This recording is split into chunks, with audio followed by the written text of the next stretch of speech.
Nah, untuk yang relevan Kak, saya lupa lagi tadi saya mikir contoh apa.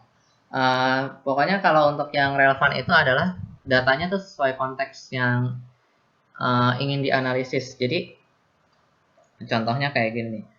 Misalkan kita mau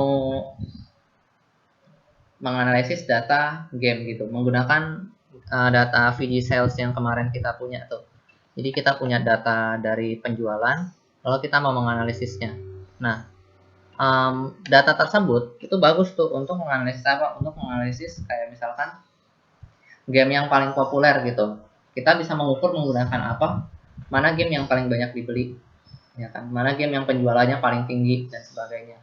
Nah, tapi data itu nggak bagus ya. Misalkan kita mau menganalisis suatu hal tentang mana game yang paling kompleks di antara semua game yang ada di data VG sales itu.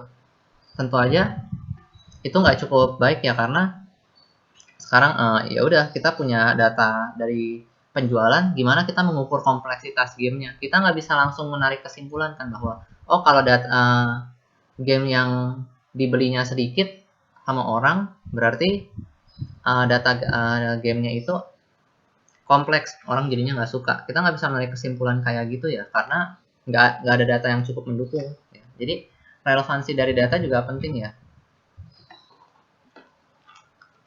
Nah, yang berikutnya completeness nih, kelengkapan dari data ya. Ya, datanya lengkap sama tepat ya. Contohnya kayak gini nih, kalau kita punya data ya, kita berharap bahwa data kita selengkap mungkin, sebanyak mungkin entry yang ada di dalamnya ya. Jadi kita mau bahwa, oke, data yang akan kita analisis ini nggak ada yang bolong-bolong, nggak ada yang kosong, ya kan, nggak ada yang salah, ya kan. Dan datanya ini lengkap gitu, mewakili kejadian di dunia nyatanya. Karena apa? Contohnya kayak gini, misalkan kita punya data tentang uh, pembelian barang gitu, ya kan. Nah, data tentang pembelian ini diatur sedemikian rupa supaya kita mau mencari tahu nih, ada nggak produk gagal dari hasil produksi kita. Jadi kita misalkan quality control dari produksinya gitu, kita mau tahu bahwa berapa banyak sih produk yang gagal. Nah, waktu kita minta datanya, ternyata yang kita dikasih cuman produk tentang berapa banyak barang yang diproduksi untuk setiap harinya gitu. Jadi nggak tercatat gitu produk yang rusaknya gimana, karena selama ini di perusahaan produk yang rusak ya udah langsung dibuang atau langsung bahannya dilebur lagi untuk bahan berikutnya gitu. Kalau kayak gitu kan jadinya kita nggak bisa tahu nih. Ya udah berarti berapa yang rusak kita nggak tahu kan. Ya, jadi datanya harus lengkap tuh. Ya, harus diperhatikan kelengkapannya ya. Nah, yang kelima understood yaitu apa? Datanya itu sesuai dengan pengertian yang bisa ditangkap gitu. Mewakili kejadian yang benar-benar ada di dunia nyata. Contohnya kayak apa sih? Data dari suatu transaksi gitu. Data order.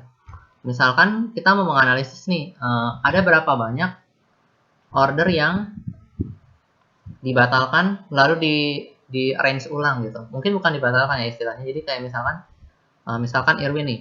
Irwin datang ke perusahaan siapa ya? Kita lihat. Anton. Irwin datang ke perusahaannya Anton terus bilang, "Ton, saya mau beli dong apa gitu, misalkan beli beli mobil gitu kan." Nah, ternyata waktu udah di order, Irwin dibilang nih sama temennya, jangan beli mobil yang merek itu gitu kan, merek itu begini begini begini, jadi mendingan merek lain. Nah, lalu transaksinya belum diberesin nih, baru booking, baru saya mau itu, ternyata Irwin gak jadi, wah saya mau ganti nih. Nah, yang dilakukan sama ini karyawannya Anton adalah ya udah ordernya itu dibilang cancel, lalu dia bikin order baru. Nah, kalau datanya seperti itu, ketika kita mau menganalisis berapa banyak order yang disusun ulang gitu, di rearrange gitu ya, itu nggak bagus ya, karena jadinya kita nggak tahu, yang kita tahu cuma ada order baru, order baru, order baru gitu ya kan.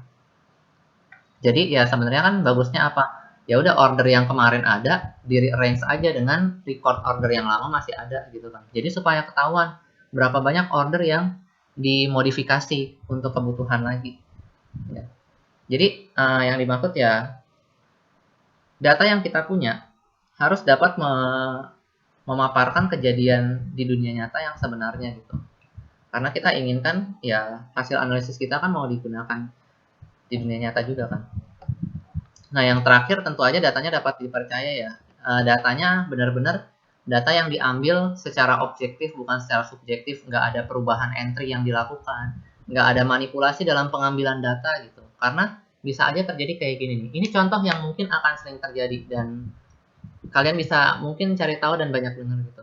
Misalkan kita punya dua metode belajar untuk yang coba tanya ke teman-teman kalian yang jurusannya keguruan gitu ya. Ada beberapa penelitian yang seperti mencurangi gitu. Ada dua metode belajar, lalu metode belajar A sama B kita bilangnya. Metode belajar A adalah metode belajar yang ingin dimenangkan gitu. Jadi yang dilakukan apa? Kedua metode belajar itu diberikan kepada sampel yang udah jelas-jelas berbeda gitu. Kayak misalkan di satu sekolah ada kelas ABCD gitu. Nah, dari kelas ABCD sebenarnya udah terlihat nih bahwa kelas A punya kemampuan lebih unggul dari kelas D gitu. Karena dari basicnya udah cukup kuat gitu. Nah, metode belajar A yang tadi mau dimenangkan dikasih ke kelas A, lalu yang dijadiin sampel untuk metode belajar yang yang B adalah kelas D gitu. Nah, jadi kalau dari situ kan itu udah nggak bisa dipercayakan datanya. Kenapa? Secara sampelnya aja udah dipilih secara spesifik supaya salah satunya jadi terlihat lebih baik gitu ya. Begitu juga misalkan pengambilan sampelnya dilakukan seperti ini. Misalkan kita mau misalkan nih contohnya kita ganti orang siapa ya biar nggak bosan. Tadi saya ngeliat Wirini kayaknya. Wirini punya perusahaan kopi gitu ya. Nah, di perusahaan itu dia mau menganalisis nih kopi mana yang paling favorit. Nah, lalu ada satu karyawannya nih. Karyawannya suka minum kopi jenis X gitu.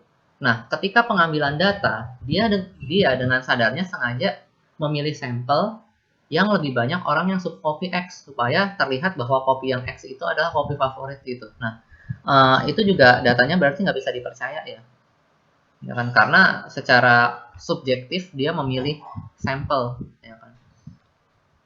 Jadi data yang baik untuk dianalisis sebenarnya data yang sudah memenuhi kriteria-kriteria ini, ya kan?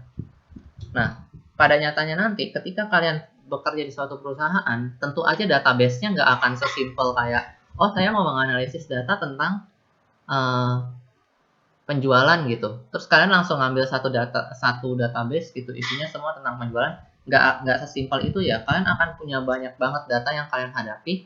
Nah, bagaimana caranya supaya analisis kalian tepat? Kalian yang harus memilih. Jadi kan bayangin kalau kalian punya 10 juta kolom gitu dalam table kalian gitu. Nah, kalian tinggal menspesifikasi saya ingin menganalisis pembelian. Berarti data mana aja nih yang berguna untuk pembelian. Ya kan? Kalian bisa pilih. Nah, ini adalah kumpulan data yang berguna untuk menganalisis pembelian. Jadi yang ini yang akan saya analisis. Oke, ini masih teori-teori sih. Abis ini kita baru mulai ke Jupyter. Nah, yang berikutnya di mana aja ketidaktepatan data bisa terjadi nih. Ya. Secara umum ini bukan menggambarkan keseluruhan, tapi secara umum ada 4 yang paling utama. Yang pertama adalah initial data entry. Jadi ketika memasukkan data, karena kan kita tahu ya kalau melakukan survei ke lapangan, datanya tuh nggak langsung masuk kayak gitu aja, ya kan? Biasanya nanti ada bagian yang input data lagi. Nah, bisa aja terjadi kesalahan di sana, atau sistemnya error, ya kan? Atau proses ketika memasukkan datanya salah, ya kan? Atau proses pengambilan datanya mungkin bahkan yang salah. Ya. Nah, yang berikutnya bisa aja dengan sengaja disalah-salahin gitu. Misalkan ada karyawan, wah saya udah mau dipecat bulan depan, saya kesel masukin data sembarangan disalah-salahin, ya bisa aja terjadi kayak gitu ya. Lalu yang berikutnya, data decay ini bisa terjadi ketika kita udah berhadapan dengan sistem nih biasanya, atau ya sebenarnya di zaman dulu bisa terjadi juga. Contohnya kayak gini, kalau kita masih primitif, semuanya ditulis tangan, dicatat di buku, dikumpulin di berkas-berkas yang tebal setumpuk-setumpuk, kita kan tahu ya, ketika masanya berjalan, bisa aja tintanya luntur, jadi datanya nggak kebaca lagi, ya kan? Bisa aja kertasnya sobek atau hilang, ya kan? Jadi ya Bisa aja terjadi hal-hal seperti itu yang menyebabkan data kita nggak akurat lagi.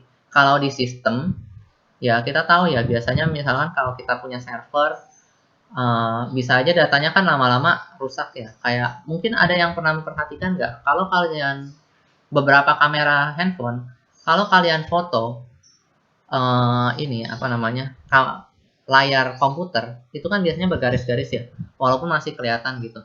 Tapi nanti kadang beberapa hari datanya bisa korup gitu. Dan itu bisa terjadi juga dari hasil scanan gitu. Kalau kalian nge-scan file, mungkin ada beberapa jenis scanner yang entah bagaimana sistemnya sehingga setelah beberapa lama datanya tuh jadi korup. Nah, yang berikutnya ini yang terjadi ya dan yang bisa kita alami, yaitu adalah ketika perpindahan atau apa namanya restructuring ya. Itu contohnya ketika mengekstrak data, ketika melakukan transformasi dari sistem, ya kan, ketika melakukan integrasi dari sistem, bisa aja terjadi kerusakan pada data kita tuh. Makanya biasa kalau perusahaan yang sangat-sangat menjaga datanya, ketika mau melakukan migrasi data atau ketika dia mau melakukan apa ya integrasi sistem baru, itu dia nggak akan ngutak-ngatik database yang lamanya dulu, dia cuma narik database dari data yang lama, lalu mereka akan menggunakan sistem untuk membandingkan dulu sebelum data dari server lamanya dibersihin untuk digunakan untuk hal lain. Nah, yang berikutnya ini secara kesengajaan nih, ya. Bukan secara kesengajaan sih, bisa aja penggunaannya yang salah ya. Yang pertama ini secara sengaja ya, di faulty reporting berarti secara sengaja dibikin reportnya yang salah, ya kan. Sengaja dimanipulasi gitu. Atau yang berikutnya adalah lack of understanding. Nah, ini yang sulit nih ya untuk lack of understanding. Kenapa? Bisa aja kita menemukan bahwa analisnya ini nggak ngerti gitu ya. Analisnya nggak ngerti bahwa, oh, data yang tepat harus saya pakai apa, semua data diambil aja terus dianalisis untuk hal-hal yang nggak bersesuaian. Atau satu lagi adalah analisnya kurang peka nih. Jadi kayak dia, ya udah pokoknya saya punya gambar bentuk kayak gini, datanya ini semua, ya udah kesimpulannya inilah gitu ya. Makanya saya selalu menekankan dari tugas-tugas kalian eksplorasi data lebih jauh ya.